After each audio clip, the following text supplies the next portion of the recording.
हथ परां हटाए। परत के पंडित जी ने देखिया ते जिस श्री राम जी की उपासना प्या करदा है, कलगी वाले विचों सारियां झलकां मिल गई। बाला प्रीतम विचों झलक मिली। इको दम पंडित शिवदत्त ने सतगुरु दे चरण पकड़ ले। हुण देखो, एक पासे 84 साल दा बजुर्ग, एक पासे 4 साल दी आरबला विच गुरु गोबिंद राय। उम्र ना तकियो, अंदर दी जोत ते रहमत तकियो। हुण सतगुरु ने रोज दा नेम बना लिया है। पंडित जी ने गंगा दे किनारे बहना, पिछों दौड़ के जाना, अखां ते हथ रख के कहना, बाबा जी पंडित जी झात। ते वो हथ पकड़ के कह देंदे सन, मेरा बाला प्रीतम, मेरा बाला प्रीतम। हजूर ने गोद विच बैठ जाना। पंडित शिवदत्त दा अज अंदर होर कल होर शरीर ढलदा पिया ते अंदर गुरु दा प्रेम मानो जोबन ते आउंदा पिया है। शरीर ढल गया, अंदर प्रेम जोबन ते आया है।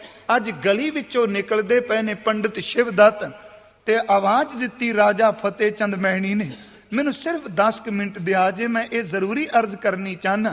तुहाडे अंदर अज भिजे ने, किते अरदास करिए कलगी वालिया, पंडित शिवदत्त वर्गा प्रेम सानू बख्श दई, फतेह चंद मैणी वर्गा सिदक बख्श दई, करीम बख्श ते रहीम बख्श वर्गी भेटा करन दी सानू जाच बख्श दई।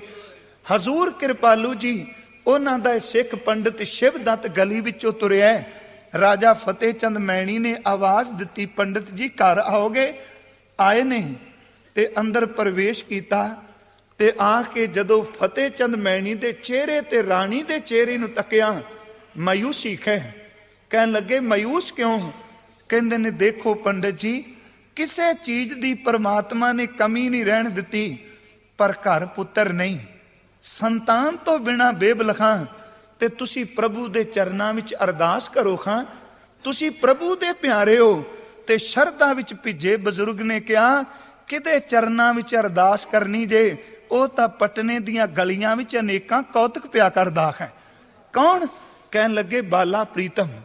ਕਿਹੜੇ बाला प्रीतम? गुरु गोबिंद राय जी। कहन लगे, सिदक नाल नीयत रास करके बैठो, एक दिन तुहाडे घर वो जरूर आउणगे। रानी भावना धार के उस दिन तो बाद बैठ गई। रोज उन्हें भावना नाल बैठना। अज उन्हें छोले पूरियां तैयार कीते। इको दम दरवाजे विच सोटियां खड़कन दी आवाज सुनाई दिती ते गेंद राजे फतेह चंद दे दरवाजा टप के घर विच आ गई है। असल विच गेंद नहीं आई, राणी दी अंदर दी खिच ने बाला प्रीतम नूं दरवाजे तो अपने अंदर नूं खिच लिया है। अंदर दी प्रीत ने खिंचिया, अंदर खिद्दू डिग्गा। हजूर खुंडी नाल बाल उम्र विच ओनू ठोकर मारदियां राणी नूं तकिया, ओदे नेत्र बंद ने। दौड़ के खुंडी छड्डी, गोद विच बैठ गए। बेसुध राणी बैठी ते गलवकड़ी पा के कन कुल आवाज दिती, मां। जदों मां शब्द सुनिया ते राणी दा रोम रोम खिड़ गया। कौन है जेड़ा मेरी गोद विच बैठ के कहंदा मां? आवाज फिर दिती, मां अपने नेत्र खोल। जदों नेत्र खोले ते की देखिया, जिदे चरनां विच बेनती करनी सी, वो गोद बन के मां कह के पुकारदा पिया है। हजूर कृपालू जी, उन्हां दे चरनां नूं हथ पान लगी राणी ते सच्चे पातशाह मर्यादा पुरुषोत्तम कहन लगे, मां हथ पैरां वाल नहीं, मां दा हथ सिर उत्ते हुंदा हुंदा है। कोल दासी खलोती सी। कहन लगी, बाला प्रीतम जी, कि तुसी किरपा करो, राणी दी कुख नूं भाग लगे, पुत्र दी दात मिल जाए। उस वक्त हस के कहन लगे कि अज तो बाद तू मां ते जे यकीन करे ते बाला प्रीतम तेरा पुत्र, तू मां मैं तेरा पुत्र। उथे 2 सवाल उठे सन कि बाला प्रीतम, मावां 2 ते पुत्र 1, यह किवें हो सकता है कि 2 मावां दा 1 पुत्र? हस के कह लगे, अम्मीए अखां 2 ने पर जोतां 2 नहीं। अखां 2 हो सकदियां ने पर जोत एक ही हुंदी है। अखां वेखण नूं 2 ने पर जोतां 2 नहीं। जे 2 अखां दी जोत एक है ते मात गुजरी दी गोद ते तेरी गोद विच मैं इकल्ला ही खेडी जांगा। कहन लगे, 2 गोदां विच किवें खेडोगे? हस के कहंदे आ, कदी पूर्णमाशी दी रात दा चंद्रमा मां देखी? गंगा दियां लहरां विच भी वो खेडदा है ਤੇ ਝੀਲ ਦੇ ਪਾਣੀ ਵਿੱਚ ਵੀ ਖੇਡਦਾ ਹੈ। ਜੇ ਇੱਕ ਚੰਦਰਮਾ ਗੰਗਾ ਵਿੱਚ ਤੇ ਝੀਲ ਵਿੱਚ ਦੋਨਾਂ ਪਾਣੀਆਂ ਵਿੱਚ ਖੇਡਦਾ ਹੈ, ਮੈਂ ਸਵੇਰੇ ਤੇਰੀ ਗੋਦ ਵਿੱਚ ਖੇਡਾਂਗਾ, ਸ਼ਾਮ ਨੂੰ ਮਾਤ ਗੁਜਰੀ ਦੀ ਗੋਦ ਵਿੱਚ ਖੇਡਾਂਗਾ। ਮੈਂ ਦੋਨਾਂ ਗੋਦਾਂ ਵਿੱਚ ਖੇਡਾਂਗਾ। ਲਿਆ ਮੈਨੂੰ ਭੁੱਖ ਲੱਗੀ ਏ, ਕੋਈ ਛਕਾਂ। ਅੱਜ ਰਾਣੀ ਨੂੰ ਸੁੱਝੇ ਕੁਝ ਨਾ, ਉਹ ਤਾਂ ਪੁੱਤਰ ਦੀ ਵਾਸ਼ਨੀ ਸੱਚ ਜਾਣੂ ਮਰ ਗਈ ਸੀ। ਜਦੋਂ ਸਤਿਗੁਰੂ ਆਇਆ, ਅੰਦਰ ਵਾਸ਼ਨੀ ਮਰ ਗਈ। ਸੰਸਾਰੀ ਪੁੱਤਰ ਦੀ ਥਾਂ ਜਿਹਨੂੰ ਬਾਲਾ ਪ੍ਰੀਤਮ ਨੇ ਮਾਂ ਕਹਿ ਕੇ ਪਦਵੀ ਦੇ ਦਿੱਤੀ ਹੋਵੇ, ਮੈਨੂੰ ਦੋ ਸਿੱਖ ਕਦੀ ਨਹੀਂ ਭੁੱਲਦੇ। ਜਦੋਂ ਕਦੀ ਰਾਣੀ ਦਾ ਜ਼ਿਕਰ ਹੁੰਦਾ, ਤੁਹਾਡੀ ਆਪੋ ਆਪਣੀ ਭਾਵਨਾ ਹੈ, ਮੈਨੂੰ ਭੁੱਲਦਾ ਨਹੀਂ। ਇੱਕ ਨੂੰ ਇੱਕ ਦੇ ਪੁੱਤਰ ਬਣੇ ਆ ਤੇ ਇੱਕ ਦੇ ਬਾਪ ਬਣੇ ਆ। ਧਿਆਨ ਦਿਆ ਜੇ, ਪਟਨਾ ਸਾਹਿਬ ਦੀ ਧਰਤੀ ਤੇ ਰਾਣੀ ਦੇ ਪੁੱਤਰ ਬਣ ਕੇ ਉਹਨੂੰ ਮਾਂ ਕਹਿੰਦੇ ਆ, ਤੇ ਕੀਰਤਪੁਰ ਸਾਹਿਬ ਦੀ ਧਰਤੀ ਤੇ ਜੈਤੇ ਨੂੰ ਸਿਰ ਆਪਣੀ ਛਾਤੀ ਨਾਲ ਲਾ ਕੇ ਰੰਗਰੇਟਾ ਗੁਰੂ ਕਾ ਬੇਟਾ ਕਹਿੰਦੇ ਆ।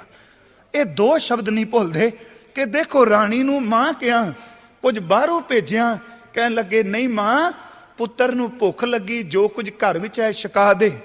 ਬੈਠ ਕੇ ਗੋਦ ਵਿੱਚ ਸਭ ਕੁਝ ਛਕਾਇਆ, ਨੇਮ ਬਣਾ ਲਿਆ ਕਿ ਦਿਨੇ ਮਾਤਾ ਇਸ ਦੇ ਘਰ ਵਿੱਚ ਜ਼ਰੂਰ ਆਉਣਾ।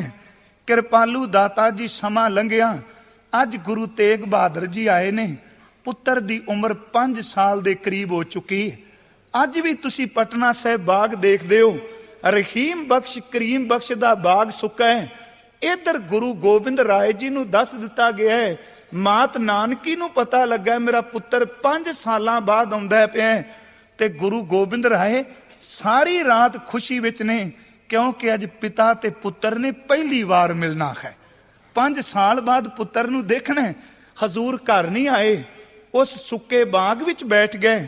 ਪਰਿਵਾਰ ਲੈ ਕੇ ਗੋਬਿੰਦ ਰਾਏ ਜੀ ਨੂੰ ਗਿਆ, ਤੇ ਜਦੋਂ ਪਿਤਾ ਜੀ ਨੂੰ ਦੇਖਿਆ ਤੇ ਗੋਬਿੰਦ ਰਾਏ ਸਤਿਗੁਰੂ ਨੇ ਹੱਥ ਜੋੜ ਕੇ ਪਿਤਾ ਦੇ ਚਰਨਾਂ ਵਿੱਚ ਮੱਥਾ ਟੇਕਿਆ, ਤੇ ਕਹਿੰਦੇ ਨੇ ਸੁੱਕਾ ਪਿਆ ਮੁੱਦਤਾਂ ਦਾ ਬਾਗ ਵੀ ਖਰਾ ਹੋ ਗਿਆ। ਪਿਤਾ ਤੇ ਪੁੱਤਰ ਦੀ ਪਹਿਲੀ ਮਿਲਣੀ ਸੀ 5 ਸਾਲ ਦੀ ਉਮਰ ਵਿੱਚ। ਹਜ਼ੂਰ ਕੋਈ ਸਮਾਂ ਪਟਨਾ ਸਾਹਿਬ ਦੀ ਧਰਤੀ ਤੇ ਟਿਕੇ, ਆਪ ਆਨੰਦਪੁਰ ਨੂੰ ਆ ਗਏ। ਮੈਂ ਅੱਜ ਦੇ ਪੁਰਬ ਵਾਲੇ ਦਿਨ ਬੇਨਤੀ ਕਰਨੀ ਚਾਹਨਾ। ਸਮਾਂ ਲੰਘਿਆ, ਪਟਨਾ ਸਾਹਿਬ ਦੀ ਧਰਤੀ ਤੋਂ ਅੱਜ ਬਾਲਾ ਪ੍ਰੀਤਮ ਚੱਲੇ ਨੇ।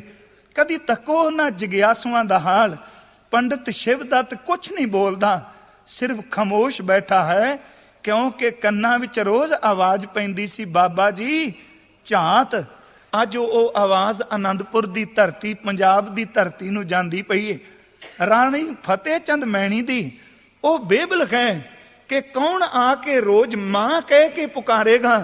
ਕਰੀਮ ਬਖਸ਼ ਤੇ ਰਹੀਮ ਬਖਸ਼ ਨਵਾਬ ਦੋਨੋਂ ਭਾਵਨਾ ਨਾਲ ਭਿੱਜੇ ਨੇ। ਜਦੋਂ ਤੁਰਨ ਲੱਗੇ ਤੇ ਪੁੱਛਿਆ ਸੰਗਤ ਨੇ, ਕਿਸੇ ਨੂੰ ਕਹਿੰਦੇ ਆ ਕਿ ਸਵੇਰੇ ਜਪਜੀ ਇਕਾਗਰਤਾ ਨਾਲ ਪੜਿਓ, ਮੈਂ ਤੁਹਾਡੇ ਕੋਲ ਹੋਵਾਂਗਾ। ਕਿਸੇ ਨੂੰ ਕਹਿੰਦੇ ਆ ਆਸਾ ਕੀ ਵਾਰ ਦਾ ਕੀਰਤਨ ਸੁਣਿਓ, ਮੈਂ ਤੁਹਾਡੇ ਕੋਲ ਹੋਵਾਂਗਾ। ਕਰੀਮ ਬਖਸ਼ ਰਹੀਮ ਬਖਸ਼ ਨੂੰ ਕਿਹਾ ਅੰਮ੍ਰਿਤ ਵੇਲੇ ਇਸ ਅਸਥਾਨ ਦੀ ਹਾਜ਼ਰੀ ਭਰਿਓ, ਮੈਂ ਤੁਹਾਡੇ ਕੋਲ ਸੰਗਤ ਵਿੱਚ ਹੋਵਾਂਗਾ। ਪੰਡਤ ਸ਼ਿਵਦੱਤ ਕੁਛ ਨਹੀਂ ਬੋਲਿਆ, ਬੈਰਾਗ ਸੀ। ਸੱਚ ਜਾਣਿਓ, ਬੈਰਾਗ ਅਥਰੂਆਂ ਨੂੰ ਜਨਮ ਦਿੰਦਾ ਹੈ, ਤੇ ਅਥਰੂ ਬੋਲੀ ਬਣ ਕੇ ਫਿਰ ਵਿਆਖਿਆ ਕਰਦੇ ਨੇ ਇਸ ਦਾ ਅੰਦਰ ਕੀ ਹੋ ਜਾ ਹੈ। ਪੰਡਤ ਸ਼ਿਵਦੱਤ ਪਿੱਛੇ ਖਲੋਤੇ, ਉਸ ਬਜ਼ੁਰਗ ਦੀਆਂ ਅੱਖਾਂ ਸਿਮਦੀਆਂ ਨੇ। ਕੋਲ ਜਾ ਕੇ ਕਿਹਾ, ਬਾਬਾ ਜੀ ਨੇਤਰ ਖੁੱਲੇ, ਮੇਰਾ ਬਾਲਾ ਪ੍ਰੀਤਮ। ਕਹਿਣ ਲੱਗੇ ਤੁਸੀਂ ਭਾਵਨਾ ਨਾਲ ਰੋਜ਼ ਬੈਠਿਆ ਕਰੋ ਤੇ ਮੈਂ ਤੁਹਾਡੇ ਕੋਲ ਆਵਾਜ਼ ਦਿਆ ਕਰਾਂਗਾ। ਅਸੀਸ ਦੇ ਦਿੱਤੀ। ਰਾਣੀ ਅੱਗੇ ਵਧੀ। ਉਹਦਾ ਅੰਦਰ ਸਭ ਤੋਂ ਵੱਧ ਬੇਬਲ ਸੀ, ਜਿਹਨੂੰ ਮਾਂ ਕਿਹਾ। ਕੋਲ ਜਾ ਕੇ ਕਹਿਣ ਲੱਗੇ, ਮਾਂ ਮੈਂ ਤੇਰੇ ਤੋਂ ਬਿਲਕੁਲ ਦੂਰ ਨਹੀਂ ਜਾਣਾ। ਜੇ ਮਾਂ ਕਹੇ ਮੈਂ ਤੇਰਾ ਪੁੱਤਰ ਹਾਂ। ਬਾਲਾ ਪ੍ਰੀਤਮ ਰੋਜ਼ ਗੋਦ ਵਿੱਚ ਬੈਠਣਾ, ਹੁਣ ਦੀਦਾਰ ਕਿਵੇਂ? ਕਹਿਣ ਲੱਗੇ ਰੋਜ਼ ਪੰਗਤ ਬਿਠਾ ਕੇ ਛੋਲੇ ਪੂਰੀਆਂ ਦਾ ਪ੍ਰਸ਼ਾਦ ਛਕਾਈ, ਮੈਂ ਖੁਦ ਛਕਾਂਗਾ। ਤੁਰਨ ਲੱਗਿਆਂ ਆਪਣੇ ਹੱਥਾਂ ਨਾਲ ਇੱਕ ਬੂਟਾ ਘਰ ਵਿੱਚ ਲਾ ਦਿੱਤਾ। ਅੱਜ ਵੀ ਤੁਸੀਂ ਦੇਖਿਓ, ਉਹ ਕਰੋਂਦ ਦਾ ਬੂਟਾ ਹੈ। ਆਪਣੇ ਹੱਥੀ ਬੂਟਾ ਲਾ ਕੇ ਕਹਿਣ ਲੱਗੇ, ਲੈ ਮਾਂ ਤੂੰ ਲਚਾਂਦੀ ਸੈਂ ਸੰਤਾਨ ਮਿਲੇ, ਮੇਰੇ ਘਰ ਬੂਟਾ ਲੱਗੇ, ਤੇਰਾ ਪੁੱਤਰ ਇਹੋ ਜਿਹਾ ਬੂਟਾ ਲਾ ਜਾਏਗਾ ਕਰੋਂਦ ਦਾ। ਨਾ ਪੱਤ ਝਾੜ ਵਿੱਚ ਇਹਨੇ ਝੜਨਾ ਹੈ, ਨਾ ਇਹਨੇ ਜੇਠ ਦੀ ਲੂ ਵਿੱਚ ਸਿੱਕਣਾ ਹੈ, ਨਾ ਗਰਮੀ ਸੁਕਾਏਗੀ ਨਾ ਸਰਦੀ ਸੁਕਾਏਗੀ। ਹਕੀਕਤ ਵਿੱਚ ਉਹ ਕਰੋਂਦ ਦਾ ਪੇਡਾ ਕਦੀ ਵੀ ਸੁੱਕਦਾ ਨਹੀਂ, 12 ਮਹੀਨੇ ਹਰਾ ਰਹਿੰਦਾ। ਤੁਰ ਲੱਗਿਆ ਆਪਣੇ ਹੱਥਾਂ ਨਾਲ ਉਹ ਬੂਟਾ ਲਾਇਆ। ਹਜ਼ੂਰ ਕਿਰਪਾਲੂ ਜੀ ਨੂੰ ਸੰਗਤ ਤੋਰਨ ਆਈਏ। ਉਸ ਵੇਲੇ ਕਹਿੰਦੇ ਨੇ ਹਰ ਇੱਕ ਦਾ ਅੰਦਰ ਭਰਿਆ, ਚਿੱਤ ਨਹੀਂ ਕਰਦਾ। ਤੇ ਕਹਿੰਦੇ ਨੇ ਉਸ ਵੇਲੇ ਇੱਕ ਫਕੀਰ ਆਇਆ, ਪੁੱਛਦਾ ਉਹ ਪਟਨੇ ਨੂੰ ਕੀ ਹੋ ਗਿਆ? ਹਰ ਚਿਹਰਾ ਮਾਯੂਸ ਹੈ। ਮੁਸਲਮਾਨ ਨੂੰ ਦੇਖਦਾ ਉਹ ਰੋ ਰਿਹਾ ਹੈ, ਹਿੰਦੂ ਨੂੰ ਦੇਖਦਾ ਉਹਦਾ ਅੰਦਰ ਭਰਿਆ ਹੈ। ਤੇ ਅੱਗੋਂ ਫਕੀਰ ਨੂੰ ਉੱਤਰ ਮਿਲਿਆ, ਪਟਨੇ ਦੀ ਜਿੰਦ ਤੁਰ ਚੱਲੀ ਹੈ। ਪਟਨੇ ਦੀ ਜਿੰਦ ਗੋਬਿੰਦ ਰਾਏ ਚੱਲੇ ਨੇ। ਸ਼ਾਹ ਆਇਆ, ਕਹਿਣ ਲੱਗਾ ਪਾਤਸ਼ਾਹ ਕਿ ਰਸਤੇ ਵਿੱਚ ਹਰ ਸ਼ਹਿਰ ਵਿੱਚ ਮੇਰੀ ਹਵੇਲੀ ਏ, ਜਿੱਥੇ ਮਰਜ਼ੀ ਪੜਾਅ ਕਰਿਓ। ਪਟਨਾ ਸਾਹਿਬ ਤੋਂ ਤੁਰੇ, ਪਹਿਲਾ ਪੜਾਅ ਦਾਨਾਪੁਰ ਕੀਤਾ। ਬੁੱਢੜੀ ਮਾਈ ਬੈਠੀ ਸੀ, ਕੱਚੀ ਮਿੱਟੀ ਦੀ ਖਾਂਡੀ ਵਿੱਚ ਖਿਚੜੀ ਬਣਾ ਕੇ, ਅੱਖਾਂ ਤੋਂ ਦਿਸਦਾ ਨਹੀਂ ਸੀ। ਬਾਲਾ ਪ੍ਰੀਤਮ ਤੂੰ ਚੱਲਣਾ, ਪਤਾ ਨਹੀਂ ਇਹਨਾਂ ਦੀਦਿਆਂ ਨੇ ਪਰਤ ਕੇ ਤੈਨੂੰ ਦੇਖਣਾ ਕਿ ਨਹੀਂ। ਇਸ ਬੁੱਢੜੀ ਨੂੰ ਦੀਦਾਰ ਜ਼ਰੂਰ ਦੇ ਜਾਈਂ। ਸਿੱਧੇ ਚਲੇ ਗਏ ਗੰਗਾ ਦੇ ਕਿਨਾਰੇ। ਉਹ ਬੀਬੀ ਦਾ ਨਾਮ ਸੀ ਜਮਨੀ ਦੇਵੀ। ਉਹਦੇ ਘਰ ਗਏ, ਉਹਨੂੰ ਨਿਵਾਜਿਆ। ਸੋਚਿਆ ਇੰਨੀ ਸੰਗਤ ਤੇ ਖਾਂਡੀ ਦੀ ਖਿਚੜੀ ਕਿਵੇਂ ਪੂਰੀ ਆਏ। ਕਹਿਣ ਲੱਗੇ ਮਾਂ ਲਿਆ ਖਾਂਡੀ ਮੈਨੂੰ ਦੇ, ਮੈਂ ਵਰਤਾਨਾ। ਉਹ ਜਿੱਥੇ ਗੁਰੂ ਵਰਤਾਨ ਲੱਗ ਪਏ ਉੱਥੇ ਕਦੀ ਘਾਟੇ ਪੈਂਦੀ ਨਹੀਂ। ਹਜ਼ੂਰ ਚਲੇ ਗਏ, ਸਮਾਂ ਆਪਣੀ ਕਰਵਟ ਲੈ ਗਿਆ। ਗੁਰੂ ਤੇਗ ਬਹਾਦਰ ਸ਼ਹੀਦ ਹੋ ਗਏ। ਬਾਲਾ ਪ੍ਰੀਤਮ ਕਲਗੀਆਂ ਵਾਲੇ ਬਣ ਗਏ। ਗੁਲੇਲਾਂ ਚਲਾਉਣ ਵਾਲਾ, ਤੀਰ ਚਲਾਉਣ ਵਾਲਾ ਬਣ ਗਿਆ। ਗਲੀਆਂ ਵਿੱਚ ਦੌੜਨ ਵਾਲਾ ਨੀਲੇ ਦਾ ਸ਼ਾਹ ਅਸਵਾਰ ਬਣ ਗਿਆ। ਸੱਚ ਦੀ ਆਵਾਜ਼ ਬੁਲੰਦ ਕਰਨ ਲੱਗਾ। ਅੱਜ ਮੁੱਦਤਾਂ ਤੋਂ ਬਾਅਦ ਪਿਆਰੇ ਦਾ ਪੁਰਬ ਆਉਣਾ, ਜਿਹੜਾ ਅੱਜ ਗੁਰਪੁਰਬ ਜਿਵੇਂ ਆਇਆ, ਪੋਹ ਸੁਦੀ ਸਪਤਮੀ ਆਉਣੀ ਹੈ। ਫਤਿਹ ਚੰਦ ਮੈਣੀ ਦੀ ਰਾਣੀ ਨੇ ਕਿਹਾ ਕਿ ਰਾਜਨ ਮੇਰਾ ਦਿਲ ਖਿੱਚ ਪਿਆ ਪਾਉਂਦਾ ਹੈ ਕਿ ਮੈਂ ਘੱਟੋ ਘੱਟ ਆਪਣੇ ਪੁੱਤਰ ਨੂੰ ਇੱਕ ਵਾਰੀ ਹੋਰ ਦੇਖ ਆਵਾਂ। ਬਾਲਾ ਪ੍ਰੀਤਮ ਮੈਨੂੰ ਮਾਂ ਕਹਿ ਕੇ ਗਿਆ ਹੈ, ਲੋਕ ਕਹਿੰਦੇ ਨੇ ਕਲਗੀ ਵਾਲਾ ਬਣ ਗਿਆ ਹੈ। ਮੈਨੂੰ ਘੱਟੋ ਘੱਟ ਇੱਕ ਵਾਰੀ ਉਹਦੀ ਝੁੱਲਦੀ ਕਲਗੀ ਉਸ ਪੁੱਤਰ ਦੇ ਦੀਦਾਰ ਕਰ ਆਉਣ ਦੇ। ਸਾਰਾ ਪਰਿਵਾਰ ਤਿਆਰ ਹੋਇਆ। ਪੰਡਿਤ ਸ਼ਿਵਦੱਤ ਤਕਰੀਬਨ 100 ਦੇ ਨੇੜੇ ਟੁੱਕ ਚੁੱਕਾ ਸੀ। ਹੁਣ ਦੇਖਿਓ, ਉਹਦਾ ਹੱਡੀਆਂ ਦਾ ਪਿੰਜਰ ਰਹਿ ਗਿਆ, ਮਾਸ ਉਹਦਾ ਹੱਡੀਆਂ ਛੱਡ ਗਈਆਂ ਨੇ, ਪਰ ਰੋਜ਼ ਕਿਸੇ ਦਾ ਸਹਾਰਾ ਲੈ ਕੇ ਨੇਮ ਨਹੀਂ ਟੁੱਟਣ ਦਿੱਤਾ। ਗੰਗਾ ਦੇ ਕਿਨਾਰੇ ਬਹਿਣਾ, ਕਿਉਂਕਿ ਬਚਨ ਕਮਾਣਾ ਹੀ ਸਿੱਖੀ ਹੈ। ਉਹ ਬਜ਼ੁਰਗ ਬਚਨ ਕਮਾਈ ਜਾਂਦਾ, ਮੇਰੀ ਨਿਭ ਜਾਏ। ਪੰਡਿਤ ਸ਼ਿਵਦੱਤ ਨੂੰ ਦੱਸਿਆ ਨਹੀਂ। ਬਜ਼ੁਰਗ ਇਹ ਪਤਾ ਨਹੀਂ ਰਸਤੇ ਵਿੱਚ ਤਕਲੀਫ ਨਾ ਹੋ ਜਾਏ। ਤੇ ਕਿਸੇ ਨੇ ਦੱਸਿਆ ਪੰਡਿਤ ਨੂੰ, ਪੰਡਿਤ ਜੀ ਕਿ ਫਤਿਹ ਚੰਦ ਮੈਣੀ ਤੇ ਪਰਿਵਾਰ ਗਿਆ ਆਨੰਦਪੁਰ ਸਾਹਿਬ ਤੁਹਾਡੇ ਬਾਲਾ ਪ੍ਰੀਤਮ ਦੇ ਦਰਸ਼ਨਾਂ ਨੂੰ। ਪੰਡਿਤ ਸ਼ਿਵਦੱਤ ਨੇ ਵਸੀਲਾ ਬਣਾਇਆ। ਪਹਿਲਾ ਪੜਾਅ ਵੀ ਦਾਨਾਪੁਰੀ ਕੀਤਾ ਸੀ ਫਤਿਹ ਚੰਦ ਨੇ, ਜਿੱਥੇ ਗੁਰੂ ਗੋਬਿੰਦ ਰਾਏ ਨੇ ਪੜਾਅ ਕੀਤਾ। ਪੰਡਿਤ ਸ਼ਿਵਦੱਤ ਸ਼ਾਮ ਨੂੰ ਪਹੁੰਚ ਗਿਆ। ਕਹਿਣ ਲੱਗਾ ਮੇਰੇ ਦਿਲ ਦੇ ਮਹਿਰਮਾ ਫਤਿਹ ਚੰਦਾ, ਤੈਨੂੰ ਪਤਾ ਹੈ ਮੇਰੇ ਤਨ ਦੀ ਚਮੜੀ ਨੂੰ ਤੇ ਝੁਰੜੀਆਂ ਨਾ ਦੇਖ। ਮੇਰੇ ਤਨ ਦੀ ਚਮੜੀ ਜਵਾਬ ਦੇਗੀ, ਅੰਗ ਜਵਾਬ ਦੇਗਾ, ਪਰ ਅੰਦਰ ਦੀ ਪ੍ਰੀਤ ਨੇ ਜਵਾਬ ਨਹੀਂ ਦਿੱਤੀ। ਅੰਦਰ ਦਾ ਪਿਆਰ ਉਸੇ ਤਰ੍ਹਾਂ ਹੈ। ਮੈਨੂੰ ਬਾਲਾ ਪ੍ਰੀਤਮ ਦੇ ਦਰ ਤੇ ਲੈ ਜਾ। ਇਹ ਕਾਫਲਾ ਤੁਰਿਆ, ਉਧਰ ਗੁਰਪੁਰਬ ਵਾਲਾ ਦਿਨ ਪਿਆ ਹੁੰਦਾ ਹੈ। ਮੈਂ ਕਹਿੰਦਾ ਦਾਤਾ ਕਿਤੇ ਇਹੋ ਜਿਹਾ ਪੁਰਬ ਸਾਡੇ ਲਈ ਲਿਆਈ, ਭਾਵਨਾ ਬਣ ਜਾਏ। ਉਧਰ ਪੁਰਬ ਦਾ ਦਿਨ ਆਉਂਦਾ, ਇੱਧਰ ਕਾਫਲਾ ਤੁਰੀ ਗਿਆ। ਪੰਡਿਤ ਜੀ ਨੂੰ ਪਾਲਕੀ ਵਿੱਚ ਬਿਠਾ ਲਿਆ, ਤੁਰ ਪਏ ਨੇ। ਹਜ਼ੂਰ ਕਿਰਪਾਲੂ ਜੀ ਅੱਜ ਆਨੰਦਪੁਰ ਸਾਹਿਬ ਦੀ ਧਰਤੀ ਤੋਂ ਘੋੜੇ ਤੇ ਸਵਾਰ ਹੋਏ ਕੀਰਤਪੁਰ ਸਾਹਿਬ ਲੰਘੇ ਨੇ। ਸਰਸਾ ਨੂੰ ਪਾਰ ਕੀਤਾ, ਰੋਪੜ ਦੇ ਨੇੜੇ ਆ ਗਏ ਤੇ ਖਲੋ ਕੇ ਰਸਤੇ ਤੇ ਦੇਖਦੇ ਨੇ ਅੱਜ ਮੇਰੀ ਮਾਂ ਤੁਰੀ ਆਉਂਦੀ ਏ। ਮਾਂ ਨੂੰ ਅੱਗੇ ਜੀ ਆਇਆ ਕਹੀਦਾ ਹੁੰਦਾ ਹੈ। ਅੱਜ ਮੇਰਾ ਪਿਆਰਾ ਬਾਬਾ ਪੰਡਿਤ ਸ਼ਿਵਦੱਤ ਹੁੰਦਾ ਪਿਆ। ਬਾਲ ਉਮਰ ਦੇ ਮੈਨੂੰ ਪਿਆਰ ਕਰਨ ਵਾਲੇ ਨੇ, ਮੈਂ ਉਹਨਾਂ ਨੂੰ ਜੀ ਆਇਆ ਕਹਿਣ ਆਇਆ। ਸਾਹਮਣੇ ਕਾਫਲਾ ਤੁਰਿਆ ਆਉਂਦਾ ਤੇ ਅੱਗੇ ਅੱਗੇ ਪਾਲਕੀ ਏ। ਪਾਲਕੀ ਵਿੱਚ ਪੰਡਿਤ ਸ਼ਿਵਦੱਤ ਨੇ। ਕਿਰਪਾਲੂ ਦਾਤਾ ਜੀ ਨੇ ਘੋੜਾ ਬਿਲਕੁਲ ਪਾਲਕੀ ਦੇ ਨਾਲ ਲਾਇਆ ਤੇ ਪਰਦੇ ਵਿੱਚੋਂ ਆਵਾਜ਼ ਦਿੱਤੀ, ਬਾਬਾ ਜੀ ਝਾਤ।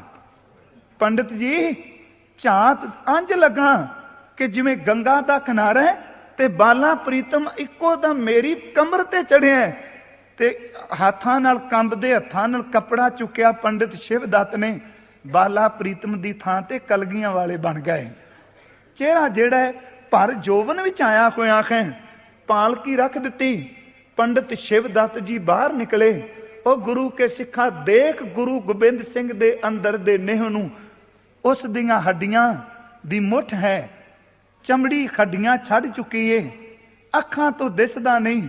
नेड़े हो के जदों मत्था टेकन लगा, साहब ने बोच लिया, कुट के अपने सीने नाल ला लिया, क्योंकि पंडित शिव दत्त दा सीना कलगी वाले दे सीने विच मिलिया होया है, अंदरों प्रीत विच परोते ने। जदों वेख के पंडित जी ने कहा अखां भर के मेरा कलगियां वाला, कहन लगे नहीं बाला प्रीतम कहो बाला प्रीतम, क्योंकि तुहाडे शब्द सुनिया कई साल हो गए, मैं तुहाडा बाला प्रीतम ही हाँ, संगत लई होरला लई कलगियां वाला, पर तुहाडा बाला प्रीतम हाँ।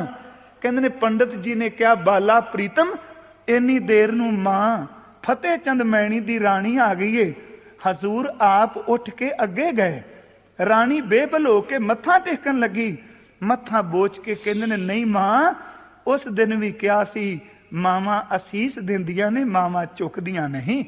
मर्यादा पुरुषोत्तम ने जदों कहा ते कहंदे ने अंदर मां दा खिड़ गया, कलगी वाले नूं घुट के सीने न लाया, मस्तक नूं चुम्मिया, आनंदपुर आए, संगत इकट्ठी होई, संगत वेखण वास्ते आई, केड़ी राणी है जिन्हों मां दी पदवी मिली है, केड़ा पंडित है जिदी गोद विच बैठ के गुरु कलगीधर जी ने बालपन दे दिन बतीत कीते।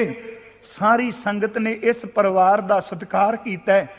पंडित शिवदत्त रोज जिथे गुरु गोबिंद सिंह बहिंदे आ उन्हां नूं ओठी लिआया जांदा है।